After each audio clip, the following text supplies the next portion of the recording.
Make in India ಅಡಿಯಲ್ಲಿ ಭಾರತದ ಉತ್ಪಾದನಾ ಸಾಮರ್ಥ್ಯ ಹೆಚ್ಚಾಗಿದ್ದು ದೇಶದ ರಫ್ತು ಮೌಲ್ಯ $400 ಶತಕೋಟಿ ತಲುಪಿದೆ ಎಂದು ಪ್ರಧಾನಿ ನರೇಂದ್ರ ಮೋದಿ ಹೇಳಿದ್ದಾರೆ.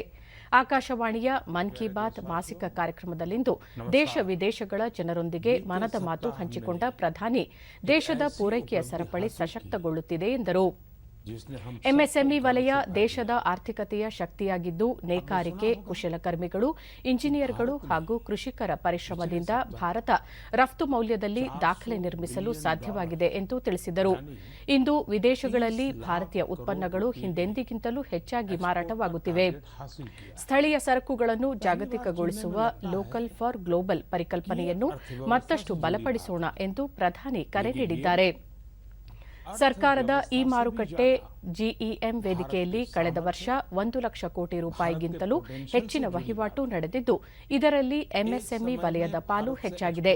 ಈ ಮಾರುಕಟ್ಟೆ ವೇದಿಕೆಯಿಂದ ಸಣ್ಣ ಮತ್ತು ಮಧ್ಯಮ ಪ್ರಮಾಣದ ಉದ್ದಿಮೆಗಳು ನೇರವಾಗಿ ತಮ್ಮ ಉತ್ಪನ್ನಗಳನ್ನು ಗ್ರಾಹಕರಿಗೆ ತಲುಪಿಸುವಂತಾಗಿದೆ. ಈ ಕ್ರಮಗಳು ಸ್ವಾವಲಂಬಿ ಭಾರತದ ಕನಸನ್ನು ಸಾಕಾರಗೊಳಿಸುತ್ತಿದೆ ಎಂದು ಪ್ರಧಾನಿ ತಿಳಿಸಿದರು.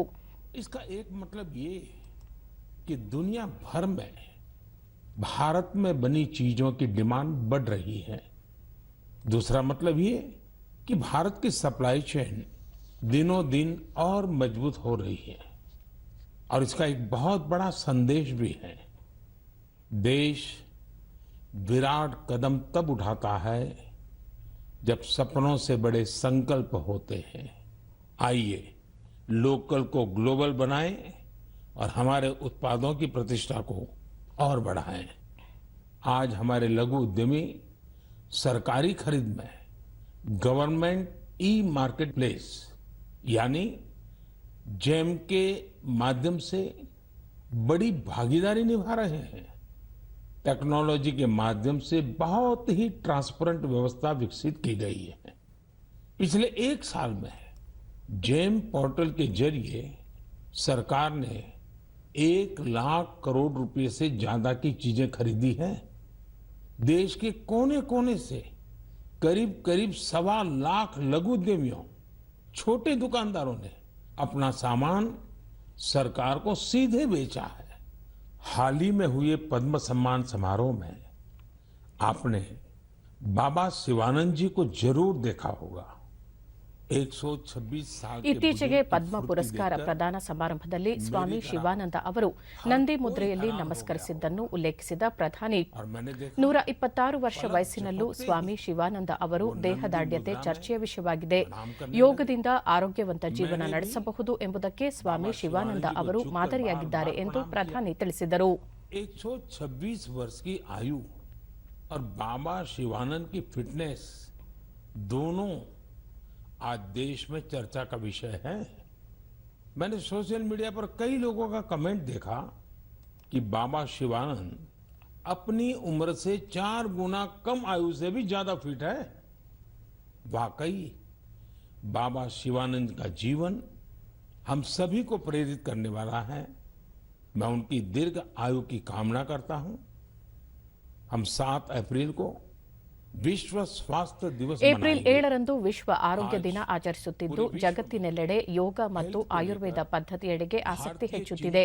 ಪ್ರಸ್ತುತ ಪರ್ಯಾಯ ಚಿಕಿತ್ಸಾ ಪದ್ಧತಿ ಆಯುಷ್ ಉತ್ಪಾದನೆ $1.4 ಲಕ್ಷ ಕೋಟಿ ರೂಪಾಯಿಯಷ್ಟಾಗಿದ್ದು, ಈ ವಲಯದಲ್ಲಿ ನವೋದ್ಯಮಗಳು ಹೆಚ್ಚುತ್ತಿವೆ ಎಂದು ಪ್ರಧಾನಿ ವಿವರ ನೀಡಿದರು. लगातार बड़ा हो रहा है। 6 साल पहले आयुर्वेद से जुड़ी दवाइयों का बाजार 22,000 करोड़ रुपए के आसपास का था। आज आयुष मैन्युफैक्चरिंग इंडस्ट्री 1,40,000 करोड़ रुपए के आसपास पहुंच रही है। यानी इस क्षेत्र में संभावनाएं लगातार बढ़ रही हैं। स्वास्थ्य का सीधा संबंध स्वच्छता से भी जुड़ा है। ಸ್ವಚ್ಛತಾ ಅಭಿಯಾನದ ಯಶಸ್ಸಿನ ಬಗ್ಗೆ ಪ್ರಸ್ತಾಪಿಸಿದ ಪ್ರಧಾನಿ, ಹಲವು ನಾಗರಿಕರು ಸ್ವಯಂ ಪ್ರೇರಣೆಯಿಂದ ಸ್ವಚ್ಛತೆ ಮತ್ತು ನೈರ್ಮಲ್ಯ ಆಂದೋಲನಕಾರರಾಗಿದ್ದಾರೆ. ನಾಗರಿಕರ ಈ ಸ್ವಯಂ ಅಭಿಯಾನ ಪ್ರೇರಣಾದಾಯಕ ಎಂದು ಪ್ರಧಾನಿ ಶ್ಲಾಘಿಸಿದರು. ಕೇರಳದ ಮೂಪಟ್ಟಂ ನಾರಾಯಣನ್ ಅವರು ಪಶು ಪಕ್ಷಿಗಳಿಗೆ ನೀರು ಒದಗಿಸಲು ಮಣ್ಣಿನ ಮಡಿಕೆ ವಿತರಿಸುವ ಅಭಿಯಾನ ಆರಂಭಿಸಿದ್ದನ್ನು ಉಲ್ಲೇಖಿಸಿದ ಪ್ರಧಾನಿ, ಮುಂಬರುವ ಬೇಸಿಗೆಯಲ್ಲಿ ಪ್ರಾಣಿ ಪಕ್ಷಿಗಳಿಗೆ ಕುಡಿಯುವ ನೀರಿನ ವ್ಯವಸ್ಥೆ ಮಾಡುವಂತೆ ನಾಗರಿಕರಿಗೆ ಕರೆ ನೀಡಿದರು. फिर उन्होंने सोचा कि क्यों न वह खुद ही मिट्टी के बर्तन शुरू कर दे, ताकि दूसरों के पास उन बर्तनों में सिर्फ पानी भरने का ही काम रहे। आप हैरान रह जाएंगे कि नारायण जी द्वारा बांटे गए बर्तनों का आंकड़ा 1 लाख को पार करने जा रहा है।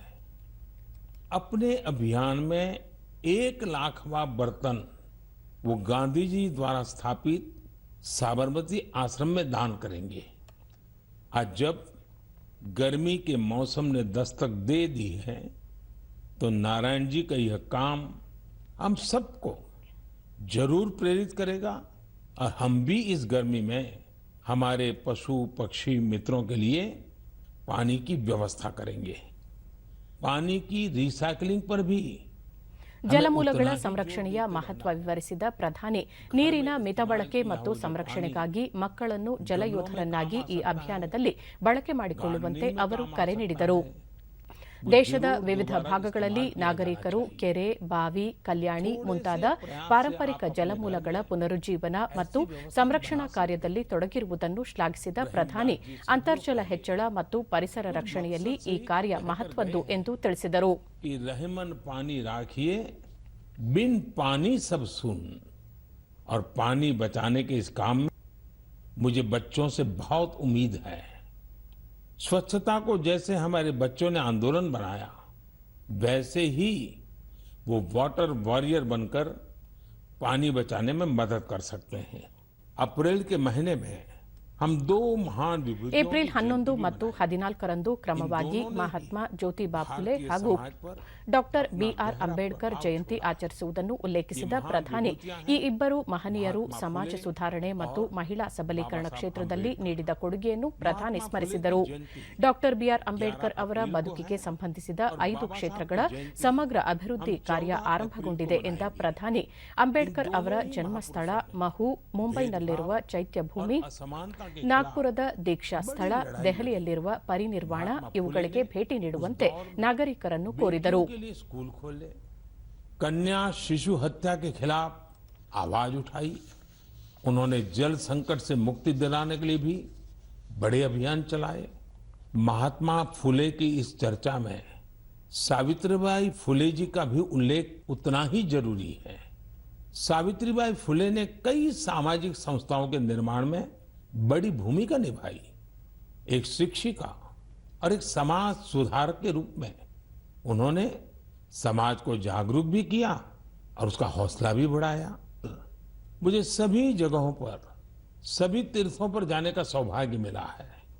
मैं मन की बात के श्रोताओं से आग्रह करूंगा कि वे महात्मा फुले, सावित्रीबाई फुले और बाबा साहब आम्बेडकर से जुड़ी जगहों के दर्शन करने जरूर जाएं। आपको वहां बहुत कुछ सीखने को मिलेगा।